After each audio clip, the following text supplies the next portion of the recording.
Zoom lady says recording in progress, which means we're back with another edition of Make Spence.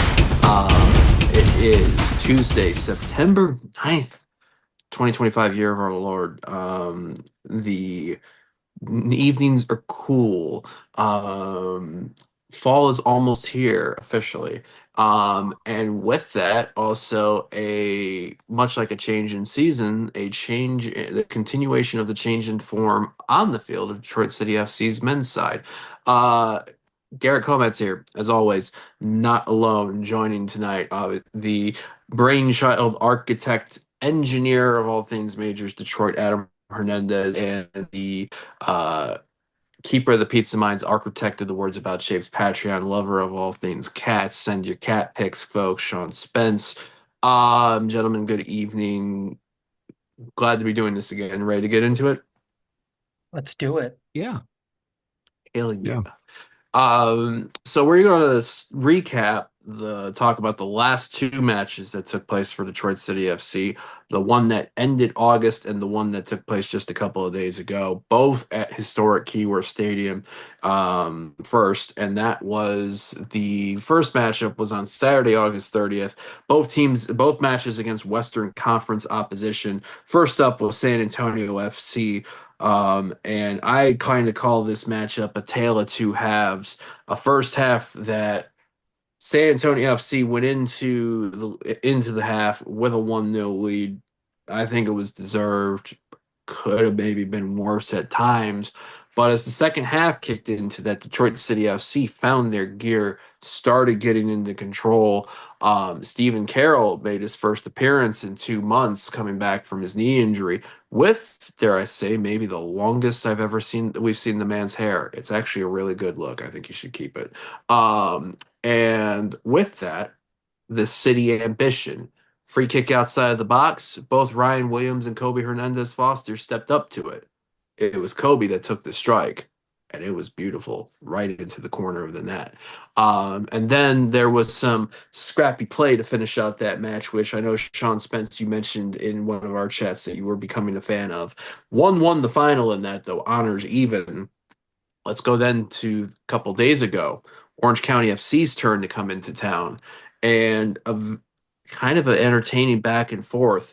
Uh, Goals by Darren Smith opens things up for Detroit City FC. However, Les Rouges gives up a penalty. Orange County equalizes, and then a little ball over the top finds Atish Juf in space, and who continues his run of form, his fourth goal in league play for Detroit City FC.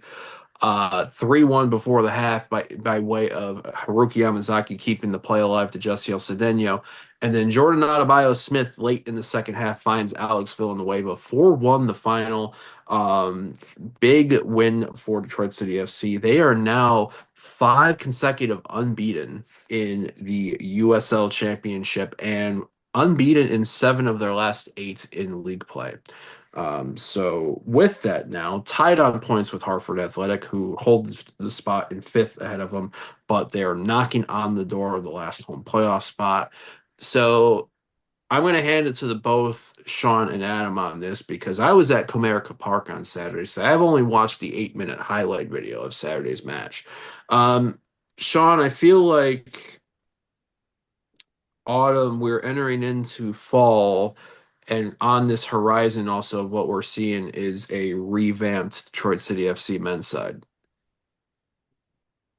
yeah. The change in the weather. I'm gonna weather nerd out on you for a minute here, but the this has actually been a premature. We're going to see the temperatures go up a bit, I think.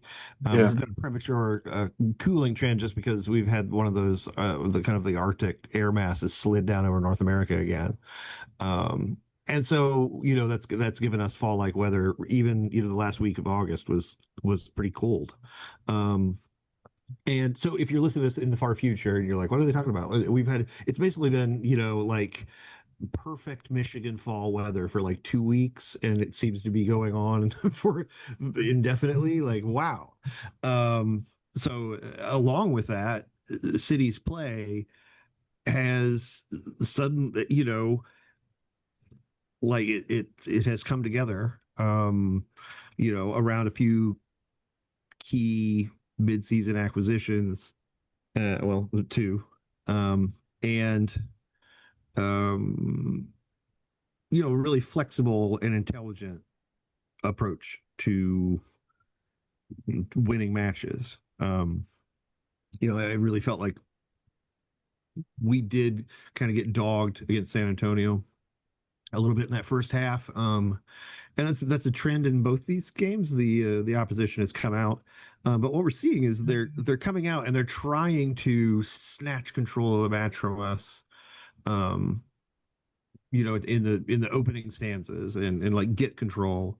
Um, and we've shown a pretty decent ability to just sort of weather that. And especially against Orange County, we were under the cosh like the first 15 minutes.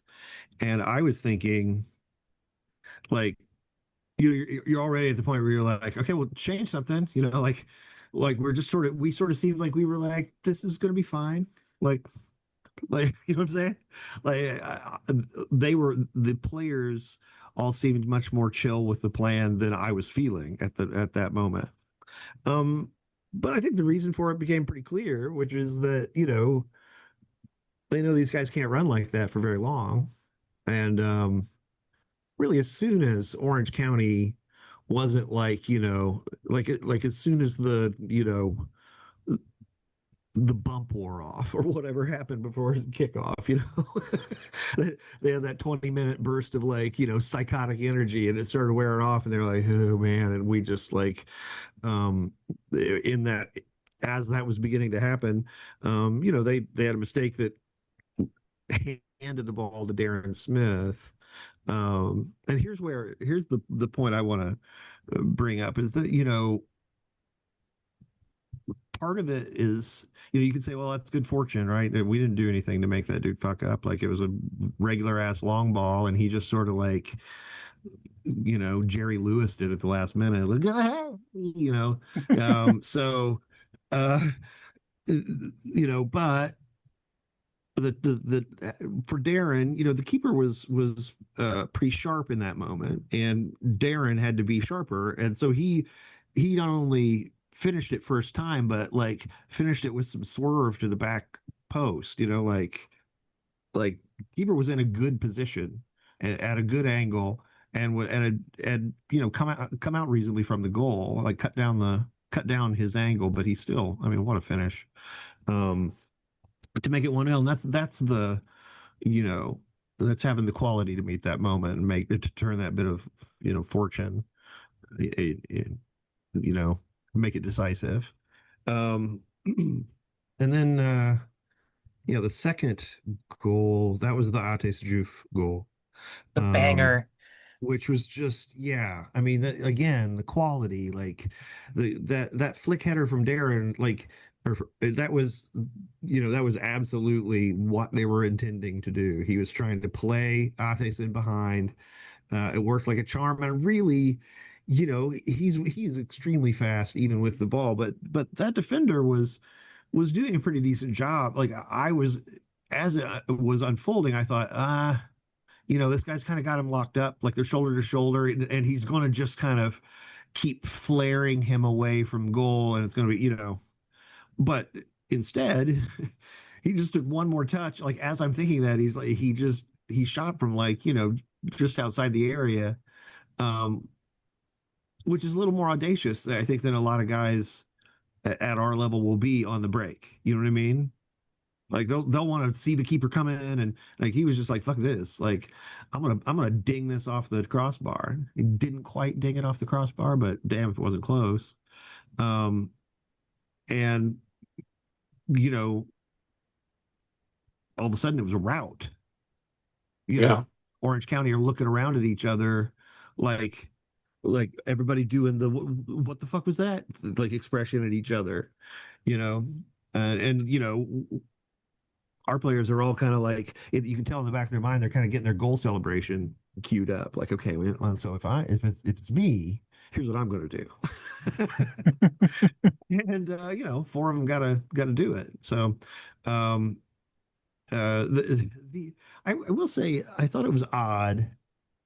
I think it's odd in retrospect, that people thought there was that much drama over who would take that free kick, Ryan or Kobe, because like for me, when you're on that right side, like I mean that's a pretty tough. Like the keeper's already going to be kind of facing the nearer post, kind of going to be sort of hedged toward the nearer post a bit, and that's where the wall cover is going to be harder to get around. Like for me, it's the left footer to the back post all day. Right. So I was surprised that like you know on the air they're like oh you know they're having a hard decision. Like are they having a hard decision? Like it should be I Kobe. think Like please I tell me wonder if it's Ryan's not going to because take this. I Right. wonder if it's because Ryan scored the free kick at San Antonio last year. Hmm. If that was part of the commentary speak in the moment, perhaps. Maybe. Yeah, I just really feel like um what an outstanding thing to have two midfielders, a left footer and a right footer, who can really put a beautiful ball on goal. Because then there's, you got in swinger out swingers from either corner. You've got, you can like you present the full suite of options every time there's a set piece. Um and That's pretty cool. I don't remember us really having that before. Um, having two guys that struck a ball that well.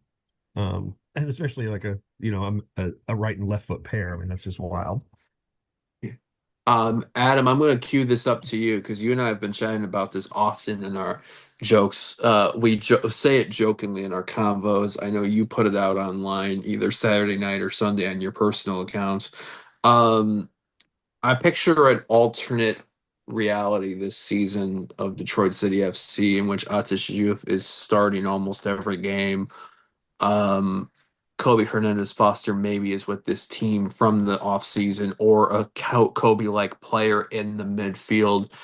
And I'll even add now Haruki Yamazaki playing regularly on that right flank because I think it's a good. This team is now on the outs, on the out, almost looking into a home playoff field. In your mind, how much closer will we be to those top two? If any, like all or most of what I was prophesizing actually was the case this entire season.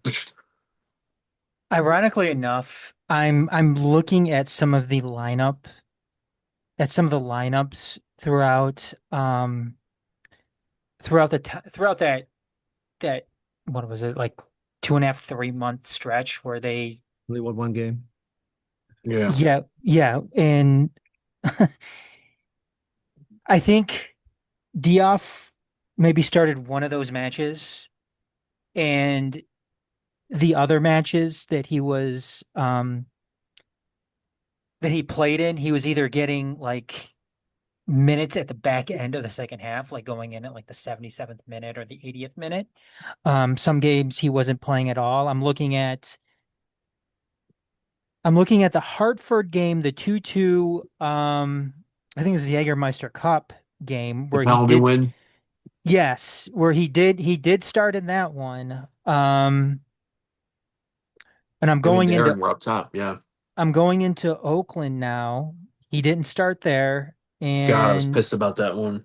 he went in. I mean, he got somewhat meaningful minutes in the second half. He went in the 67th. Uh, against Hartford again. I mean, it's just in that Hartford game that they ended up losing 2-1, he was at 8.4 according to FotMob, and he did start that game. And from there, I'm just that's it looks like that's when he started to get regular minutes in the starting lineup. Right after that Hartford game, because then he started against Pittsburgh on July 18th. Um, he started against Westchester in that Jägermeister Cup.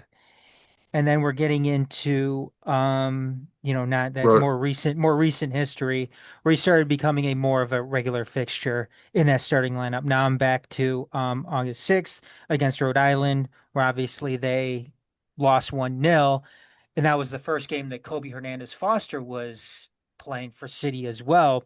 However, it wasn't until that July 12th Hartford match when he started to get minutes in the starting 11, because every single time before that, he was, like I said, getting minutes on the back end, coming in either like the 77th or the 80th minute. There were a couple of games in there you may want to sprinkle in where he was coming in, Yeah. before the 70th minute. Yeah. But I mean, He the did the 17 guy, appearances, but only eight starts. yeah, I mean, and the guy has been around all year.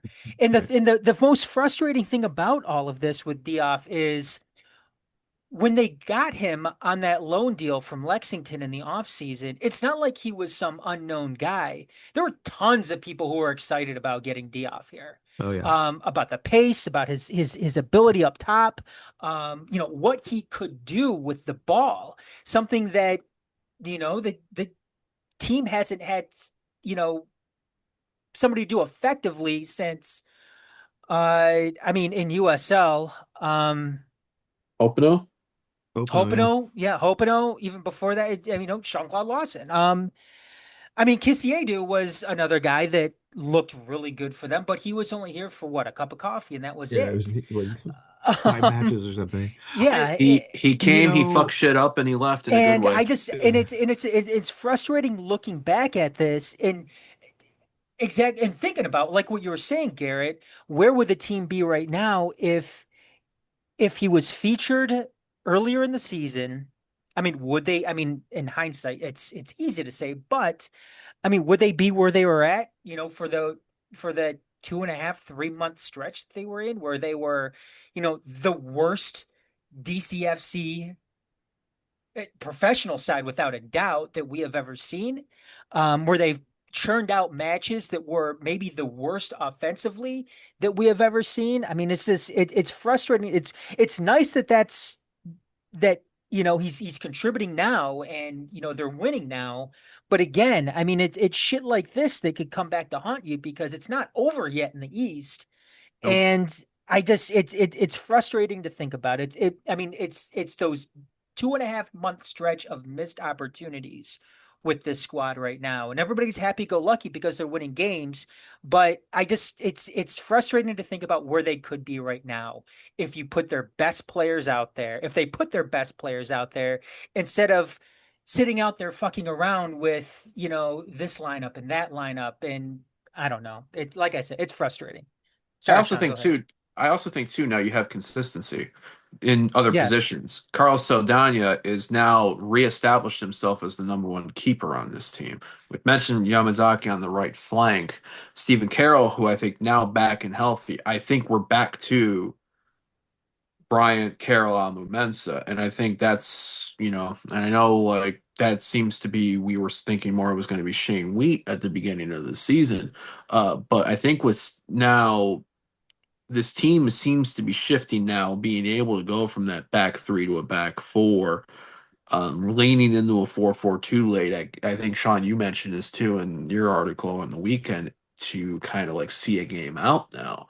It's almost as if Well, yeah. I mean, I'm sorry. Well, I think that more accurately say what their shape is, like they don't play in a 4-4-2. They play like they have different shapes whether they have the ball or they don't, and depending on right. what phase they're in. And the 4-4-2 is their kind of terminal defensive shape. Like it's where they wind up basically in the final third. And sometimes a little higher than that. They'll depending on where the ball is like, if the ball dallies uh in build up, then they settle back into a 4-4-2 because two banks of four is a bitch to break down everywhere in the world. Um so yeah, I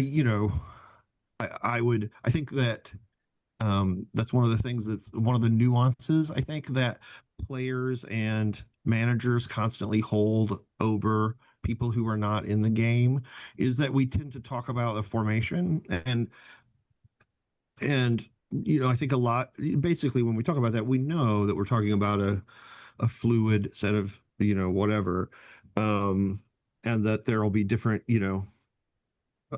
a lot of the shape in making air quotes is determined especially defensively by what you're doing in the press like it's not really a shape, it's an algorithm you know um And so, they get a lot of like a lot of feelings of superiority over us by being like, oh, it's not a shape. Okay, but what we're generally talking about is the basic alignment of how you have, like, when you have the ball. That to me is that's what we're talking about here. Because really, like, we've kind of solved defensive shape, right? Two banks of four and then something else. That's like that's good. And but with the ball is much more. That's where all the craziness happens. And for us right now, that is a super fluid shape. That has a lot of guys who are comfortable in different spots in the field and different phases of the game.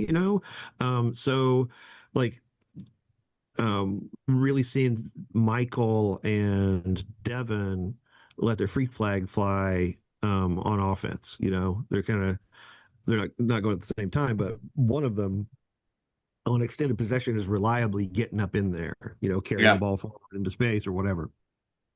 And then sort of like one thing that I've noticed that they used to kind of get up there and maybe carry the ball, maybe kind of look for a 1-2 or whatever, and then sort of basically be to retreat back to home base, right? But that's not what they're doing now. They're, especially Devin, but there's Michael too. When they come forward, they'll kind of stay there for a while. Devin will usually sort of look for passing partners. Michael instinctively starts playing as sort of another number nine. When he's up there, he's like, all right, well, if you want to cross it, I'm tall. Um, uh, and like they're doing more extended engagements when they go forward, which just to me speaks of both a a freedom to try things within the system and a level of confidence in their teammates and in the way they're keeping the ball that if they go forward and try something they're not gonna be like watching the other team score and then watching the replays of it and knowing that maybe if they hadn't tried that wouldn't have happened. You know what I mean? Yeah, it makes sense. So that's one of the characteristics. Stevie is playing as a pure sweeper and like a passing pivot, like playing deeper than usual from what we've seen from him. He looks really sharp, looks Hmm. quick, you I'm know. telling you, man, it's the hair. I think it's healthy knees, Yeah. and like you don't think about your knees aching, at least a lot of times, like uh, you don't think about your knees aching like cutting a few yards off your long ball, but I think it did because he's really comfortable just like with that like 60-yard ball forward to the flank again.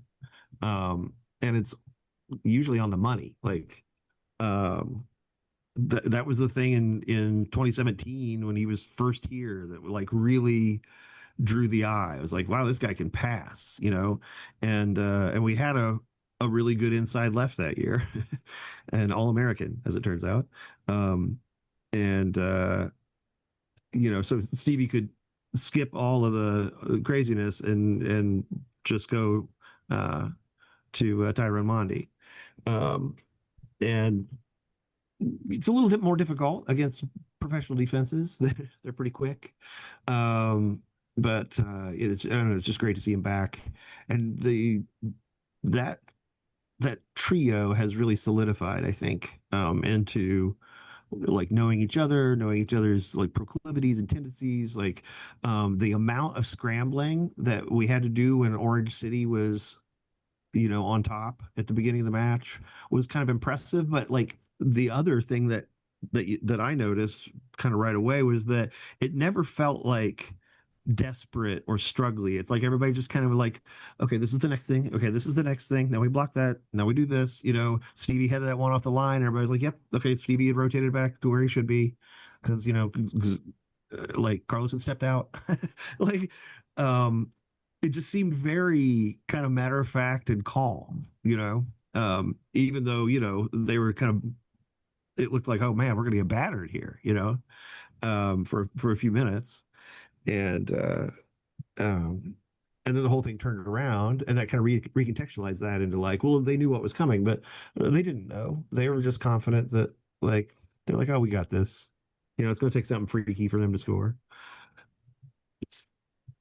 Oh yeah, man.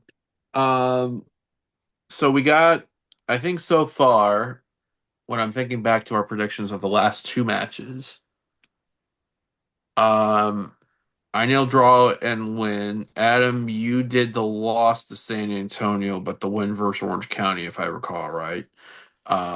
Because San Antonio was the last of the three with North Carolina and Tampa. Um, Sean, you had draw and win also too, right? If I recall right, draw San Antonio, win Orange County. Don't Trying to remember, remember. trying to remember from a couple weeks ago. I think Uh, I think I might have said win draw. Like I might have got them backwards. I don't hmm. know though. That's right. We revised them last time. I don't remember. Go back You're to to our be last episode. Go back to our last episode. Tell the story, We which need, you can watch on YouTube or find it on the Majors TV or the Big City Makes Sense audios wherever you yeah, check your we need podcast like out. a prediction league graphic of some kind so that so I can remember what has happened. Like what happened last time? I If we didn't have a match tomorrow, maybe Adam would put a can make a graphic, but we need him to put no. this episode out before kickoff tomorrow. Uh, so if So I So wait, two matches upcoming. did we already predict the New Mexico game yet? We did a rough guess of the next two matches a couple weeks ago, and I think the fuck. consent. A lot of us were saying draw. I think all of us said some sort of draw to at least draw tomorrow. I originally was going to say loss, but then I changed my mind to a draw a couple weeks ago. Sean convinced me. Well done, Sean. And then beat Lexington despite no Ates Juve on September 20th. How are we still feeling about these two matches? So New Mexico tomorrow night, 9 p.m. Eastern, folks. It's the last midweek regular season matchup you have to worry about this 2025 season. And then September 20th at home. The first of four consecutive at home at Keyword Stadium. We just Yeah. had three at The home. last four at home this year. Yeah. We had 7 of 8. We had a 7 of 8 run. Yeah, so these are our last two um Western Conference. last two Western Conference matches. Yeah. I think it's difficult to overstate um how much of a drag it is to, you know, play at home on Saturday and play an away match on Wednesday. Like it is Let like alone cross country. right. So having to, fly into the heat and uh have all the weirdness of being away. I mean, they've been there all day today, pretty much. Um, and um, I don't know, it's just not ideal. So I wouldn't be surprised. We've gone with a very settled 11 here for a couple of matches, which is lovely. And I hope it can continue.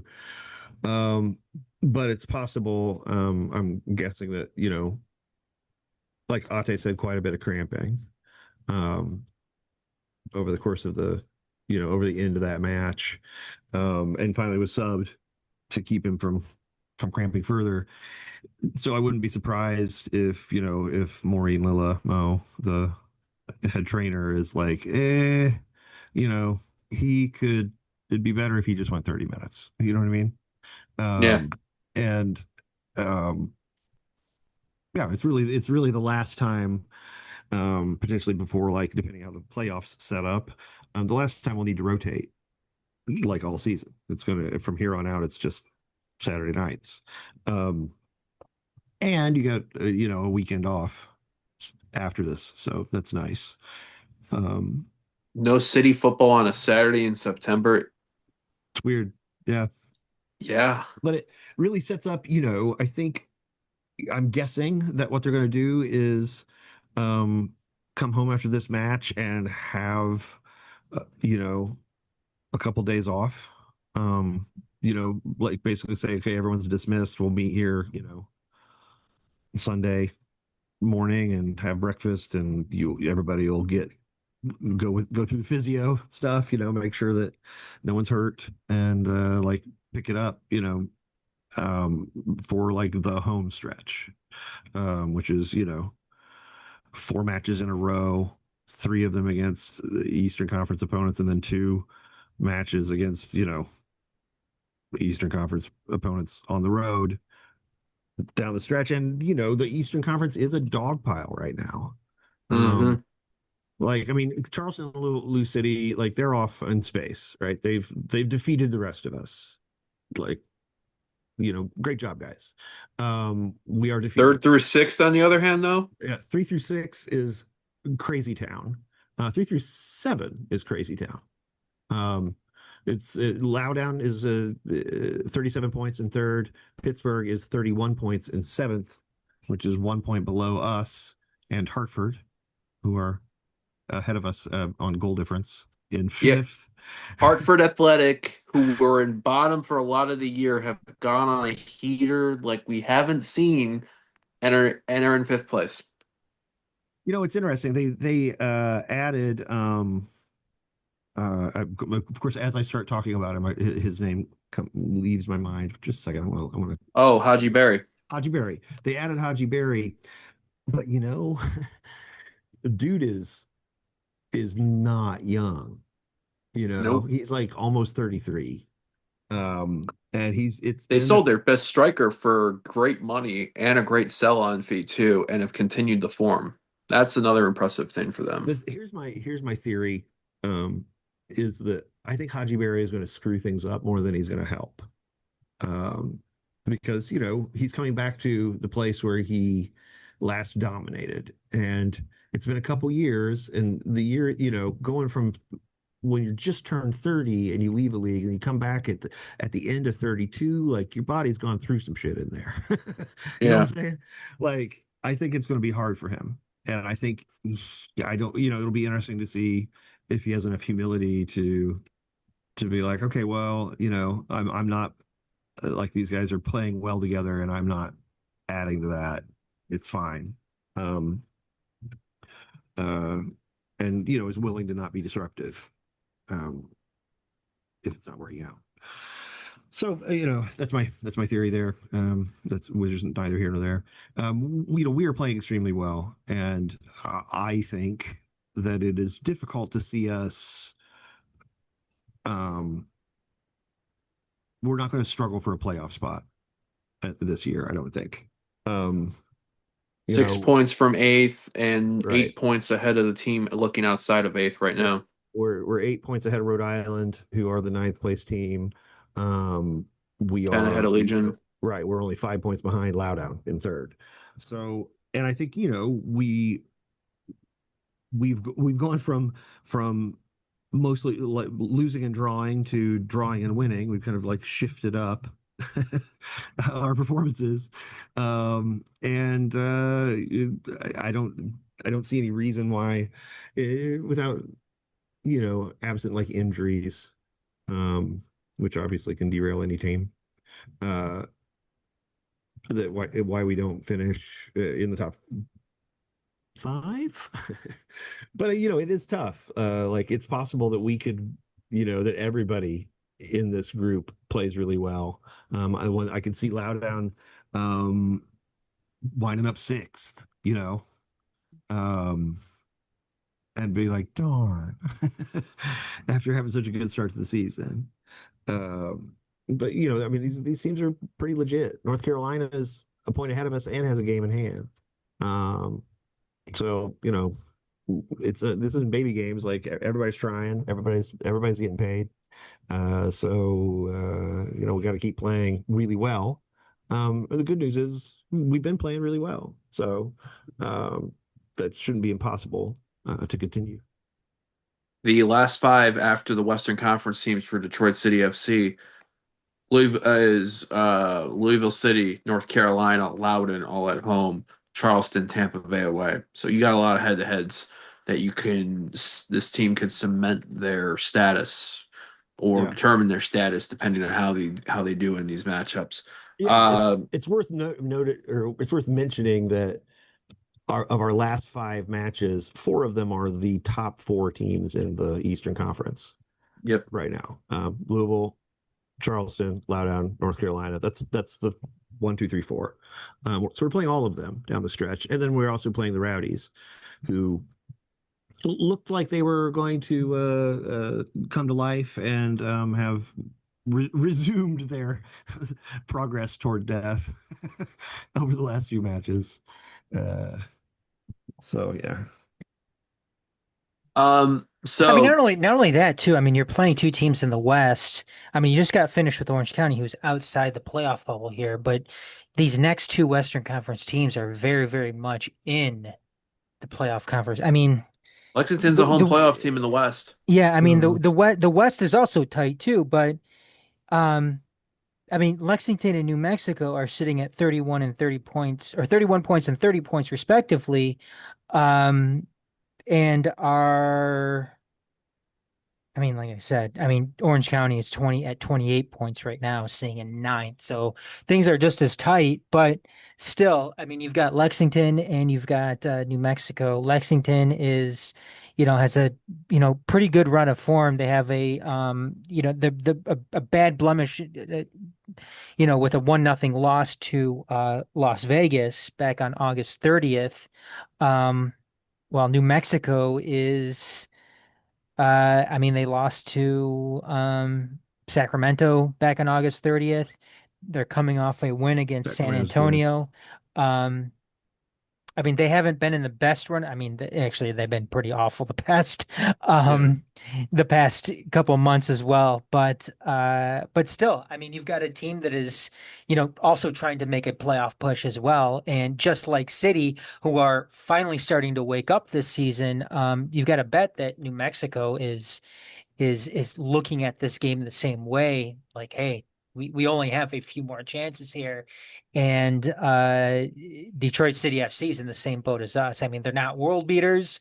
There's still a lot of question marks when it comes to, what they can do offensively, despite what they did against Orange County. So, I mean, New Mexico is looking at tomorrow night as a must win as well. So, I mean, there's no off days here, when it comes to, Plus, they're at home. what's yeah, left, The yeah, lab is what's the left in lab. the schedule. Yeah. And it's Detroit who is going cross country this time. And right. Yeah, I mean, the travel is a big variable. So if we go out there and lay an egg tomorrow, uh, I will think a lot about travel when if that happens. Um, let's see, I'm trying to look back.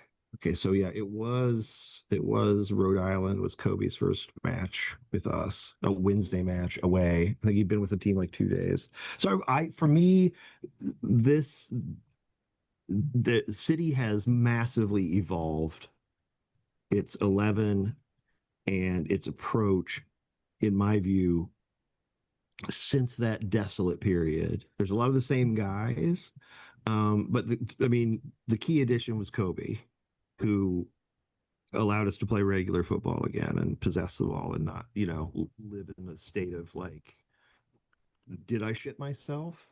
Um, all the time. And since then, around then is when we also started seeing Ates getting starts. Um, and it's amazing what happens when you have someone with a cutting edge. Um, when you add someone with a cutting edge into the lineup, it makes your defense more powerful because uh, the defenders are spending a lot of their time kind of shitting themselves. Like, okay, I'm going to get posterized by this guy. And so they're not thinking anything about participating and keeping the ball or whatever. They're kind of like, they get distracted by like, I can't zone out. Like, I can't go do something else. This guy is going to embarrass me. Um, and you can see it. Like, you can see it in that opening sequence against Orange County. To me, like that part of that calm was the knowledge that like um one, this can't go on forever, and two, um if they're gonna commit this hard to keeping the ball and pressing us high, like eventually we're gonna pop them over the top, because we've got some pace now, and we've got guys who can play together as a bomb squad, a two-man bomb squad on the break. You know, Darren and Ates clearly enjoy looking for each other and playing off of each other. Yeah. And the fact that we've finally spotted that and leaned into it is like has revolutionized the season. But moreover, what I want to talk about is the fact that this we came into this season with the important players, except for Alex, um, all being kind of older, mature pros, right? Um, Darren's, he's 27, 28, but he's been around, you know. Uh he's played he played in Finland for several years, right? Like he's seen the world a bit. Um he's not, a young pro trying to prove himself. Um the midfield was Ryan and Jay, and the defensive subs were, like we had Reese and Matt Sheldon, and like just a lot of guys 28 to 32, right? That was kind of the majority of the roster. And still is, but like the massive majority of the minutes. More recently, we've been starting Haruki. Kobe, of course, came over. Ates is getting serious minutes along with Alex.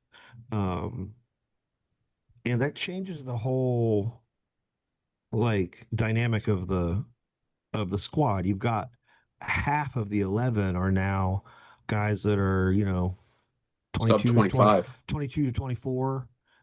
They're still kind of their games are still growing a little bit. They're at the very end of the growth period of their games, and they're like they're starting to see the thing open up in front of them, right? They're at that kind of that amazing moment where you realize like that all of the shit you've gone through and been through and done, and all of the millions of matches you played, you must feel like at this point have started to teach you a little bit of wisdom, like, oh my God, it's happening.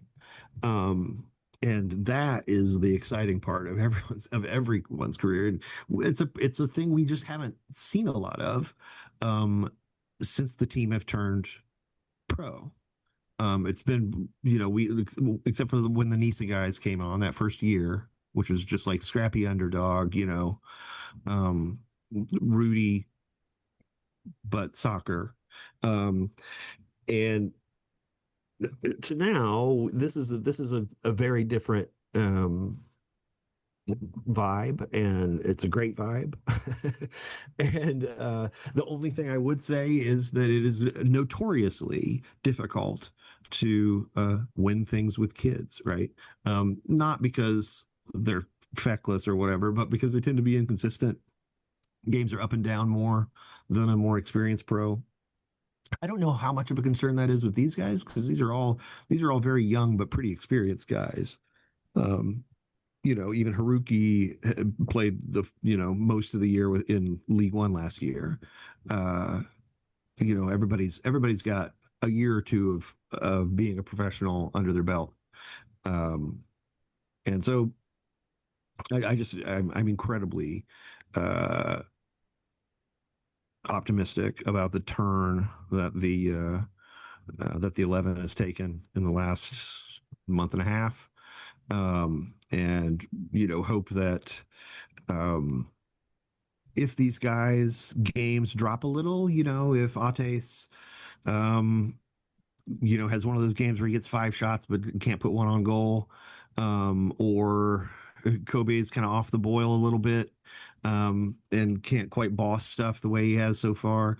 We understand that like these are guys that are still kind of like they're pros, and they're not like infants, but they're still at an age where their game is going to kind of wobble a little bit from match to match. Um, and yeah, I'm very excited. I think that you know we've got a really tough stretch of games. Um, but a lot of the tough games are at home. Yeah. And I think that if I think that we should make going unbeaten the rest of the way, not winning every match, but going unbeaten. Like I think that is a reasonable sort of stretch goal for these last 7 matches. Um, Did you it know, last year. right. And like, Lou City at home, that's a tough match, but it's not impossible, like they're a very good team and a very deep team and got a lot of talent, but you know, Keyworth kind of does a little equalizing. I think it's you're not gonna pull a million tricks on that turf. Um, North Carolina, that's a tough match, but we'll get them at home. The Charleston away match is, I think, the single toughest impediment to potentially, to us going unbeaten, say, since August 6th, the rest of the way out. Um, because that is going to be rough. They're very good at home, um, and just very good in general. But they also are a team you can get at a little bit. I think that we've seen them give up multiple, a crooked number a couple times recently, and um, we're very good at keeping. We're the number one team in the league in terms of like the number of shots on goal we surrender. We do not give up many shots on goal. Not many shots on goal. So Hey, hey, Garrett, without Yeah. looking, what was Loose City's last loss? Hmm. Who was it against? North Carolina, right? Because No, they've lost one time this year. technically no. was it like a Jägermeister Cup match or something? I don't know. Son of a bitch. Loudon? No. Dude, I don't know. Rhode Island. I know they lost to us in September of 2024. It's You I so want to it's say not us. I'm a little disappointed Garrett's not getting this. Bro, I'm watching the Tigers have a 9-run inning in the Yankee Stadium while we're recording this right now. So I'm kind of like blown away as we're recording this. I am. I'm a little disappointed Garrett hasn't gotten this. I'm I have no idea if it's not North Carolina on It June ain't 20th. Miami. Because that Miami's last win, I know Miami's last win was Charleston Battery in June So before you they guys played us. you're too league focused here. So it was the Cup. It was Jaeger Cup. I know it was Jaeger Cup, So and it then wasn't Loudon I think you're still a little too league focused here. Open Cup. I think you're still a little Fuck. too league focused here. All right, I'm. Give me the did answer you because lose I'm. Ar- like a friendly to Yes, Eintracht Frankfurt was the last oh, loss that Lou City oh. had. Yeah, they I got know of that game happened. I remember that, but um, that was a day for a lot of. There were a lot of other things that that was were a going that on was a that high day. scoring match. Yeah. 5-2 Frankfurt won Yeah. that match. Yep, there was a lot of things going on personally that started to happen personally that day. So, um, yeah, I feel fuck. I didn't realize it was two league focus. Good call on that. Yeah, and that was one of those where I think Louisville had a 2-1 lead at one They point. did have a 2-1 lead. Hmm. Yep, they had a 2-1 lead early in the second half, and then Frankfurt just Smacked the shit out of them. set up. Yeah, just okay. And they're like, Like okay, it's like when you play your, I know this is controversial around here, but it's like when you play your little brother in sports, and like, okay, I'm tired of letting him win yeah, now, like and well, I mean, it's not that you're not it's not letting them win. It's just not competing seriously. yes, You're just out there playing, and like, wow, you guys got a lead. Well, okay, we can't be losing to a second division American side. Like we're gonna get roasted at home. yes. Like we need to put a win up here. So at that point they're just trying to win. And then once they get it rolling, they're like, yeah, okay, well, and here's a couple more just for making us labor. Oh, Couple of the fuck you added bills a month. padded fuck you insurance. Right. Hey man, you know what? If as and I'll say this biased, considering that the first two matches of Eintracht Frankfurt's Bundesliga campaign have resulted in 7 league goals scored. If you can end the drought at Bayer Leverkusen, then maybe they could look back to that 4 goal like onslaught at Louisville in July as maybe the turning point for their fucking season. Who knows? So, I don't know. We'll see everything. Okay, I'm going draw against New Mexico, win against Lexington. I'm going to stick to what my prediction was from 2 weeks ago. Gentlemen, what about you? So you said draw and what? Draw Draw against New Mexico. win. Draw in New Mexico tomorrow. I almost went lost, but I changed to draw 2 weeks ago. I'm sticking with draw and win over Lexington, despite no Otis Juve. That's with him not playing on the 20th. I think he'll play tomorrow. Have we confirmed that? Like, I mean, that is a standard part of It's a like, loan. It's a yeah, loan. but I mean, that's not compulsory language in a loan agreement. Like you can agree, it's a standard thing in some countries, but not in others. I don't know if that will necessarily be a thing here. Like I think it I'm might just be. basing it on precedent with other loans that we've had in leagues Right. from players like Carl Lamette. Hell, even when we had Jay Chapman permanent from Hartford, part of the clause was he was unavailable to play us against Hartford, despite it being a permanent move. So, it was some bullshit. There's some weird Yeah. stuff, man. Well, that's what I'm saying though. Like it's not, I mean, it's possible that he'll have to be excluded because Lexington insisted that he not play against him, but it's also possible that there's no language like that in the loan agreement, and he'll just show up and play, and we'll be like, "Yay, that was great! I'm glad he's here."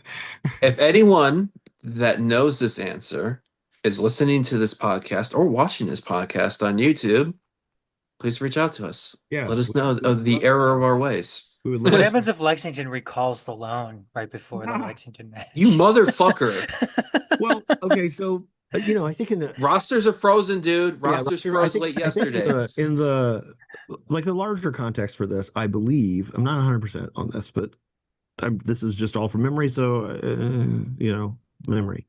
But I think he was in his last year at Lexington. So being loaned here for the last year of your deal is kind of just saying goodbye to you, right? Like that's why I'm kind of wondering whether they included that kind of language um, about the appearances, against Lexington.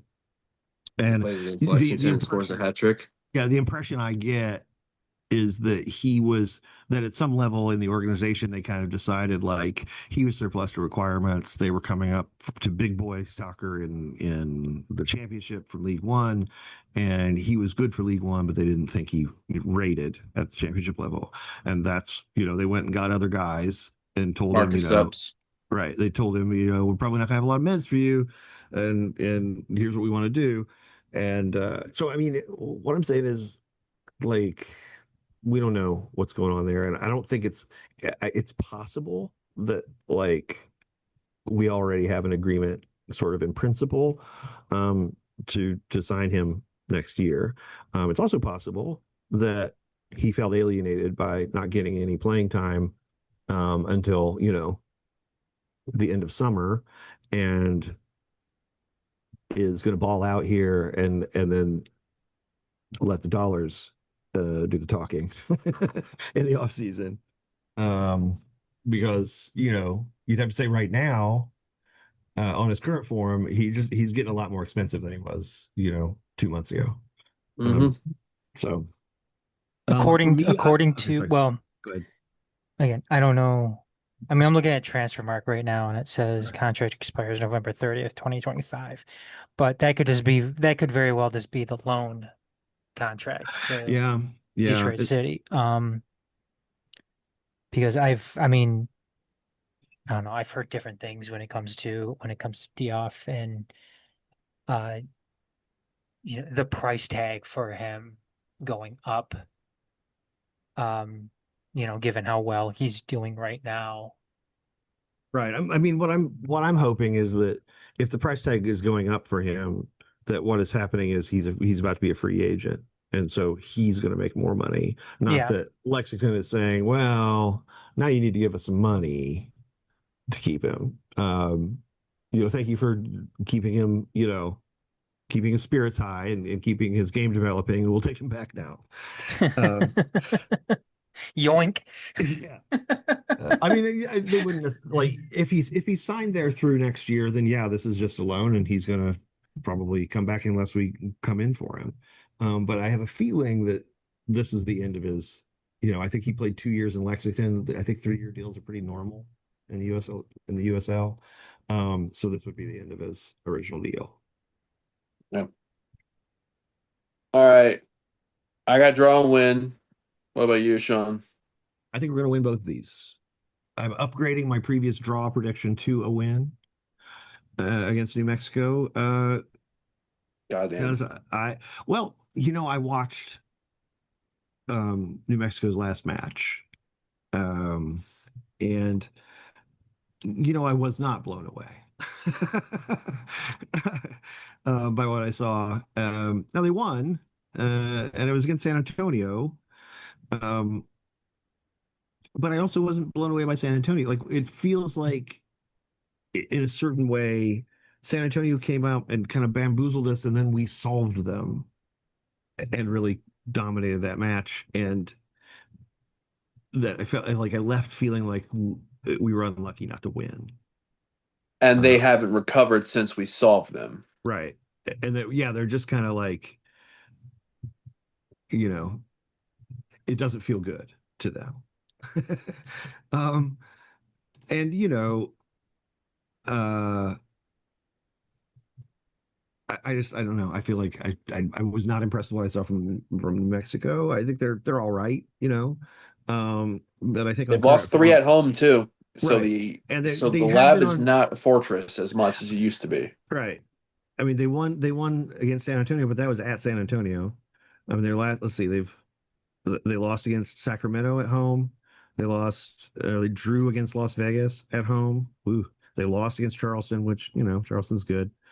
So yeah, their last home win Heck, was San Antonio, which was their last win. Basically, if you aren't San Antonio, they haven't beaten you. They haven't beaten anybody but San Antonio since like May. So they're in a bad way and aren't looking great. And I just think, I think we're on a good roll. And unless we go out there and two guys blow out their knees in the first 20 minutes, like I think we're just going to kind of vibe it up.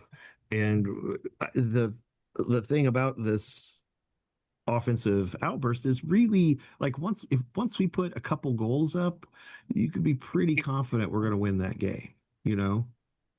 Um, and the defense is back to looking like our defense. Like, okay, well, when we have no need to be expansive and we have a lead and just want to shut it down, we really can shut it down. well, Um, and I expect to see that tomorrow night. I expect us to kind of jump out to a lead. That to be kind of the plan. Like, look, if you can get a 2-goal, 3-goal lead by halftime, like I will take you guys out and you could rest. Your time off will begin at halftime. Um, and then us to just shut it down and game manage and win. And then Lexington, I think we're a tough ask at home. like Right I now. think gives up goals. Right. Yeah. I mean, all of this hinges upon the offense continuing to produce, right? Like if we suddenly start scrapping to put, 8 shots together again, then we will once again struggle. Like it really is just about the balance and us achieving finally some balance where we are both threatening and stubborn and not just one or the other. Adam, what about you, bud? I'm gonna go and draw. You going to draw? Yeah. Ooh. I'm See, The guessing second draw is because you're thinking no Atis against Lexington. a yeah, and I sky the mean collar of a television tuned to no station. I think the turn to New Mexico, coming off Saturday, traveling out west, playing out there, Yeah, that is rough. that's rough. A draw would be, I mean, I think a draw is acceptable in that sense. And coming back, playing Lexington again, who is in a very similar position that Detroit is in right now, presumably without Dioff, that too is going to be tough. So Yeah, well, they're about to get a face full of Connor Rutz. and I like Connor. I think If Connor's healthy, like honestly, I think I can imagine him starting in that role. I can Um, too. oh, got somebody we haven't talked about who also could do a job there is Isaac LaFleur. The new Um, kid. Yep, he's the looked new sharp. kid. Well, he is like when I watch him play, I'm like, okay, that guy is he's an extraordinary athlete. Like Physical. he's very yeah, he's quick, he's thick, he's his feet are really quick. He's got good defensive basics and like keeps his balance really well. Um, which means he can just dog a dribbler, just kind of get on him and stay on the shoulder and go, no, there's nowhere to go. Like you can run straight out of bounds if you want, but that's your option. Um, and kind of a crazy dribbler. Like, now he Defenders doesn't bounce off of him. right. He's yeah. I'm interested to see. Like, I think there's more to him. I think there's like the individual pieces we've seen in the little snippets of game time he's gotten. The that sort of the physical capabilities is a lot of what I'm seeing. His lateral quickness is pretty great. His balance is extraordinary, and um, and then he put the ball at his feet, and he can do things. And combined with that strength and balance, means that he does the kind of the Mo Salah thing, like, or you've seen other dribblers do that, where they're just kind of there's a strength challenge coming from the defender, where the defender's trying to bend them, and Yeah. like and instead they get bent,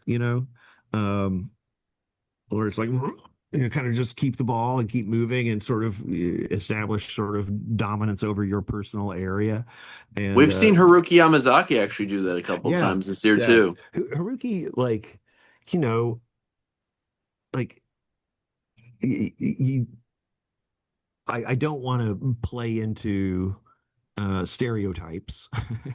um, but there are stereotypes about Japanese players that Haruki really, that they're clean and technical and smart and can See a can play run before a play can, goes through. yeah, can run all day. And he's all that, Hmm. uh, and really, uh, and kind of and a fiery competitor. He he got that early yellow card. That's why he had to be subbed. Um, and that it was like a was that San Antonio where he had the yellow card and had to be subbed? Trying to remember which match that was. He had the great feed to Just CL on Saturday.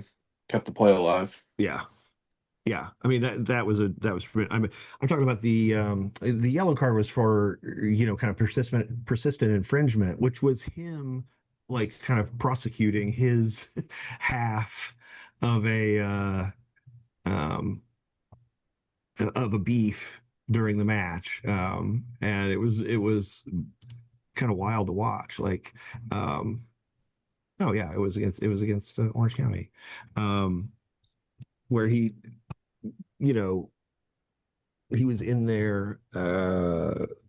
What was it, number 14? Oh, it's the guy who was Hegart, the guy who was kind of the villain of the match. The guy who got the penalty. He and Hegart, the 214s, were like beefing that entire match, or that entire half, since Haruki got taken out at halftime. Um, and I really, it's good to see a young guy like Haruki refuse to be sort of cowed in the way that I think Haggart clearly thought he was going to be cowed, where Yeah. he kind of pulled a couple tricks and kind of pushed up on him and um the ref made some bad calls against Haruki, and he didn't, freak out. I mean, he was upset with them, but like he just kind of, wrote it in his little book and went about his business. And then, he was replaced at halftime by Isaiah, who again looked tremendous. It's just such a wonderful thing to have not just depth but youth depth. The guys coming in are exciting players. Jordan Adebayo Smith looked exciting after looking like completely lost for a good stretch of the season, and every appearance like came on against Orange County and was full of purpose and like looked pretty solid. I don't know. Got Alex Villanueva for the fourth. Right, right. And it's good to see Lai starting to get minutes again. I think they kind of took a step back, built up a little more fitness for him. He looks a little quicker. Um, that was the thing for me when he came back earlier. Is like I think it felt like we were struggling in the midfield and we just rushed him back, and he just wasn't. He didn't look nearly as sharp as I remember him looking consistently before. So And he's also too, compared to even a couple of years ago, he's bulked up a lot too. So when you do that, you change your style of game a little bit. You yeah, know, yeah, changes like especially yeah, it's interesting. He yeah, he's gotten thicker. And that's a kind of a body you would expect he's going to, as he was playing as a defensive midfielder, and you need a certain amount of strength and whatever. But at the same time, while he's gotten thicker, he's also gotten more attacking, and started carrying the ball a lot more, yeah. which I think it shows that how much carrying the ball can be a function of sort of core strength and drive as well as tricks and flicks and whatever. And that's the kind of carrying that Lai does, where he's tricky. He has a lot of moves that allow him to kind of freeze the defender and keep him moving. Um, but he's not like you wouldn't say he could be a winger. He's not going to like make a move that just blows your mind and leaves you standing and then do it again if you catch up. Hell yeah. Um, so draw, win, Did win, I lull you to win. sleep with that one? Like, What No, was I that? think it was wait, I are think it you was good. sure? I'm good. I'm rolling in. We're going draw. So I got draw, win. Sean's got win, win. Adam's got draw, draw. Save Not it all a here, folks. not a loss. There no loss predictions. So Yeah, yeah. We're fulfilling You, that goal that we set for them. look at that positivity. Yeah, and it like um, but, we need that Manchester United kid who's not cutting his hair. Gonna need that energy. We need 5 in a row, guys. Like, let's go. Like my hair. If you win 5 in a row, I will cut my hair. Um, Well, there although you you go. can't see my hair, so I ain't cutting my hair right now, man. I got the full on look on there. All right. We got any closing thoughts, gentlemen? um, mm, not about football. So let's keep it moving. All right. Adam, what about you? I can't wait to see the Michigan Stars in MLS Next Pro. I mean, Adam was talking to me on the phone. He's like, dude, you check yeah, this the thing Stars is, tweet out. I'm like, what they're are you gonna wind talking up about? being like a feeder club to us. Like we're gonna loan like mid season we're gonna take like their best 2 players and Again. yeah, like LOL. Thanks, Again, George. again. Yeah, listen, man. Anytime you want to build a feeder club for us, you go for it, superstar. Like that is good.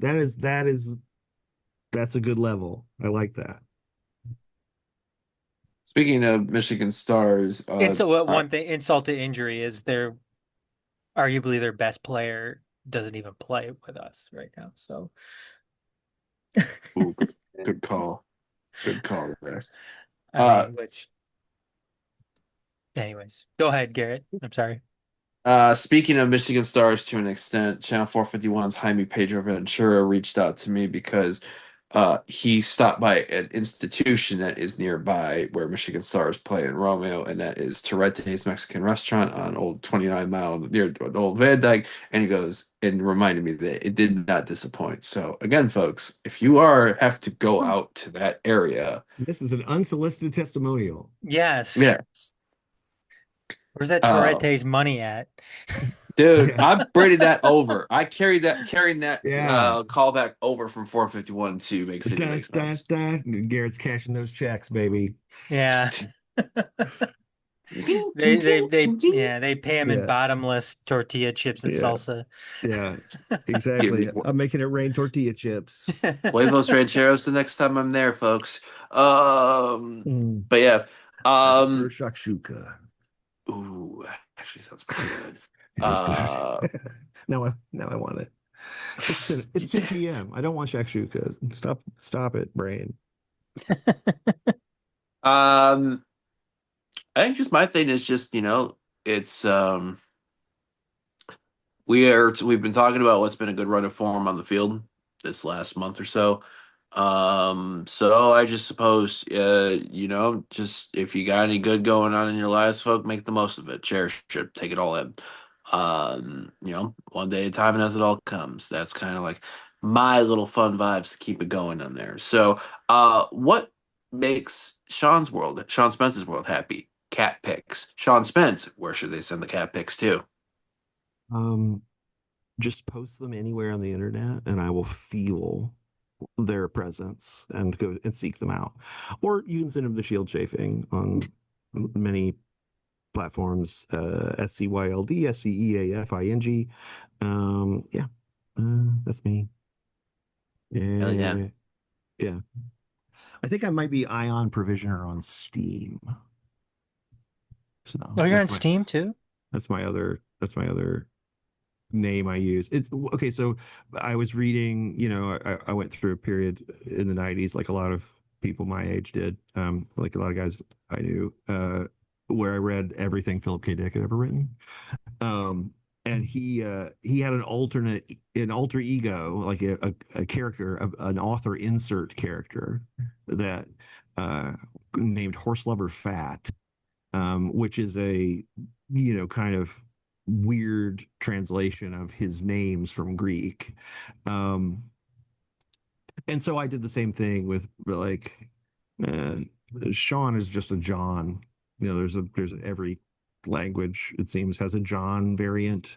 That's Sean is the Gaelic, Irish version. So I just made that a different languages version of that Ion. And then Spence is a provisioner, um, like it's a rank in the Scottish army back in the day.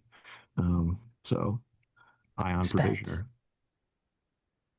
So, to give people in there, because I know we blew a lot of people's minds when we were talking about 7/4 tempos in our last episode. Some of the personal things to me, we have already blown people's minds, not only by talking about changes in weather patterns and unique weather patterns going into the beginning of this episode, but also variations in names, folks.